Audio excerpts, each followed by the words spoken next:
안녕하세요. 3월 4일 화요일입니다. 이제 계절적으로 봄이죠.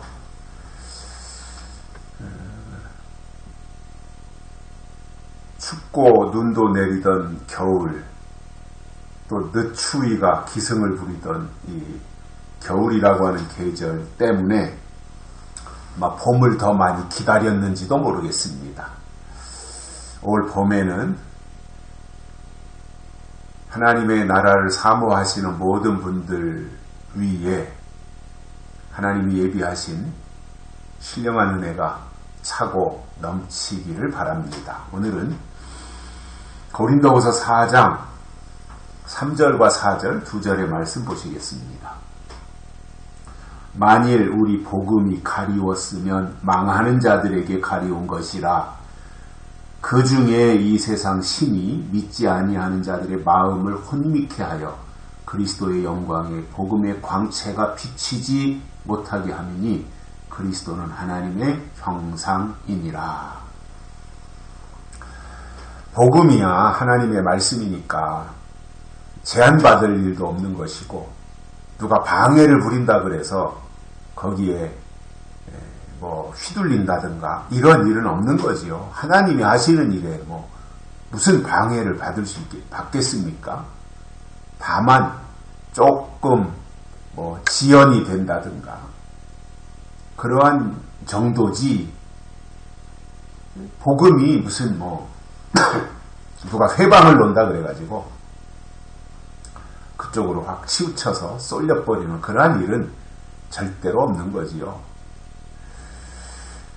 그래서 바울은 복음이 가리웠다면 망하는 자들에게 가리운 것이다.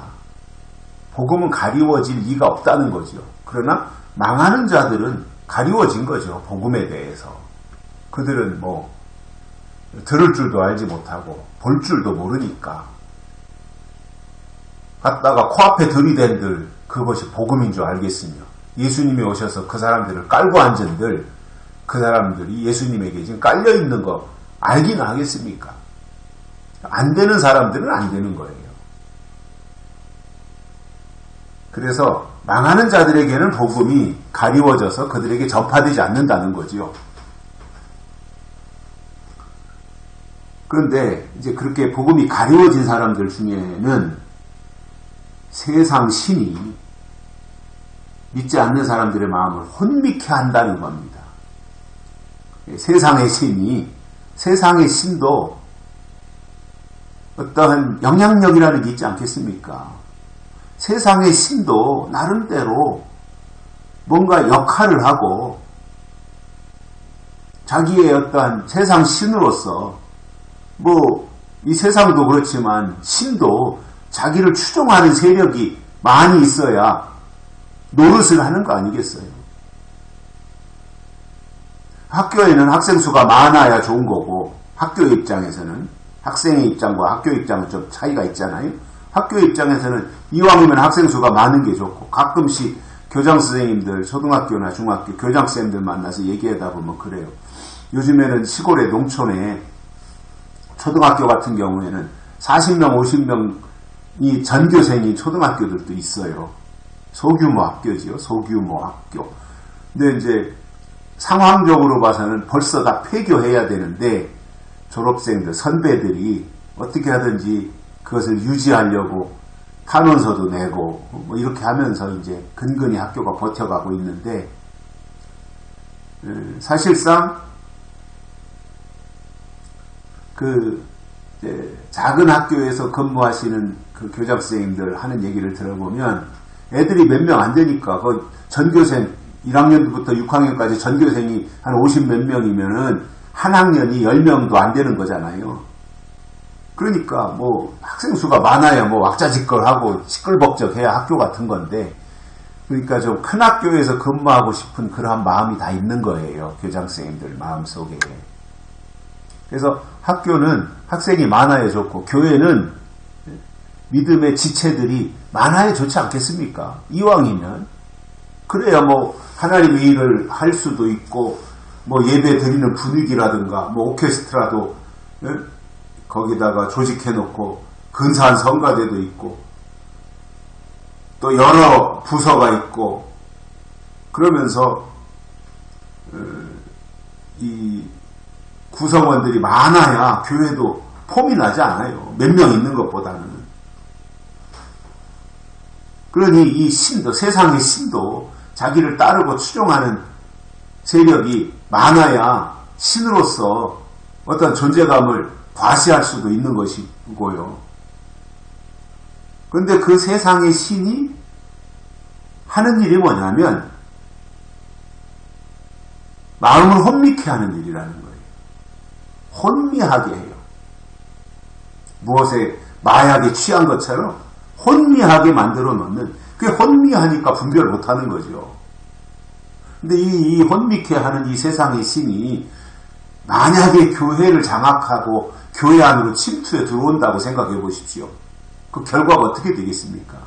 물론 교회는 하나님의 신이 있으니까 세상의 신이 침범해 들어오지 못하겠지만, 그러나 그것도 영적인 교회일 때 얘기인 것이고, 다 교회가 영적으로 변질되고 인본주의가 되고 세속주의가 되고 세속화되고 이렇게 되면 세상과 똑같은 건데요, 교회가. 그러면 거기도 그런 교회는 세상의 신이 지배하지 않겠어요? 그럼 어떻게 됩니까? 결과가 혼미케 되는 거예요. 혼미한 상태에서 잘할 수 있는 게 뭐가 있겠습니까? 혼미한 상황에서 제대로 할 수 있는 일이 뭐가 있겠습니까?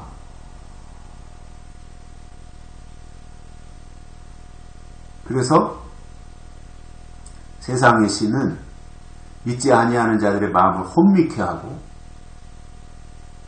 그리스도의 영광의 복음의 광채가 비치지 못하게 하는 거예요. 이게 세상의 신이에요. 혼미케 하고 그리스도의 복음의 광채가 넓게 비치고 퍼져나가지 못하도록 하는 그 일을 한단 말입니다. 세상의 신이요. 그러니까 하나님의 신을 소유한 사람들은 세상의 신을 물리쳐야 되고 세상의 신을 이겨내야 되는 거지요. 세상의 신이라고 가만히 있겠습니까? 어떻게 하든지 공격해서 자기 세력을 확장하려고 하는 게 또 세상의 신이지 않겠어요? 그러니까 거기에 하나님의 신과 세상의 신의 싸움이 일어나는 거고 전쟁이 또 일어나는 거죠. 그 사이에서. 그래서 거기서 이기는 자들이 하나님의 사람으로 우뚝 서고 하나님의 군대가 되는 것이지 않겠습니까? 그래서 그 세상의 신은 복음의 광채가 비치지 못하게 가리워 놓는 거예요.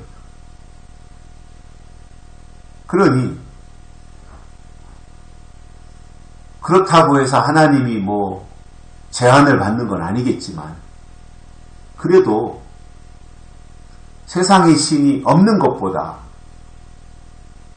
못하잖아요. 왜? 이런 방해가 있으니까. 방해가.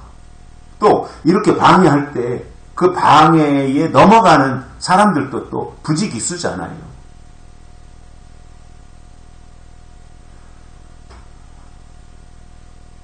그래서